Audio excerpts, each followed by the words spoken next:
I feel like particularly in America, we seem to be absurdly attached to needing something to fit into a box.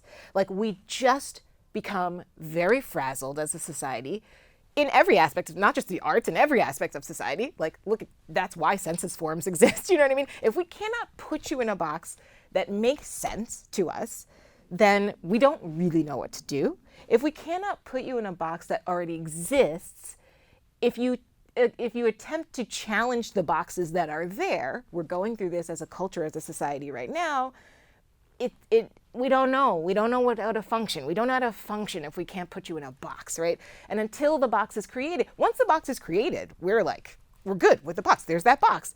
And then lo and behold, something else comes up where you're like, actually, this doesn't fit into any of these boxes. What if there isn't a box at all?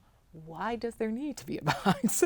And so we had a million conversations about this. There are boxes for iTunes. There are boxes for playlisting and streamability on Spotify.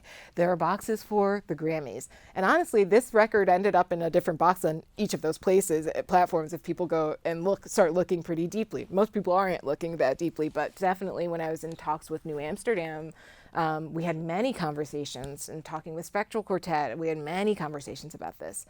I was pretty adamant that it not, for the Grammy specifically, that it not land in the classical box.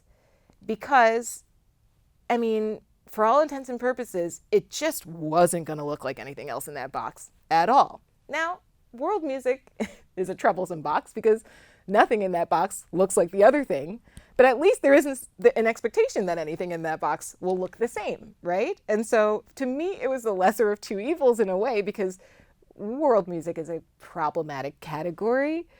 I love every single album that was nominated in that category, and felt really lucky to be nominated alongside a bunch of exceptionally talented artists, each of whom could probably could maybe fit in a lot of other boxes that were available, but somehow we all ended up in world.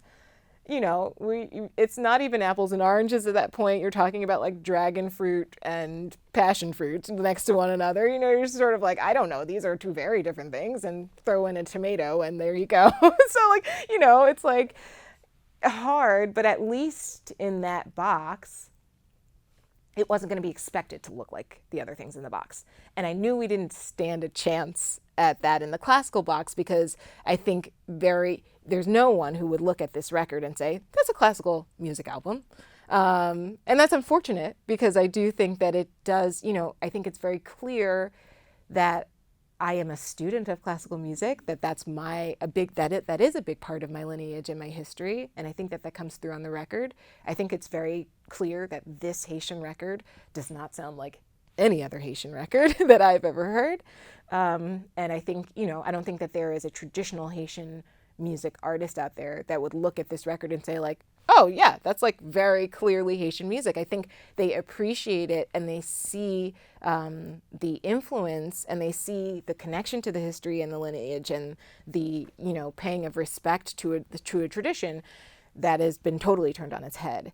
And so something told me that it would get less curious looks in the world category, even if it sort of hurts my heart that category exists, you know?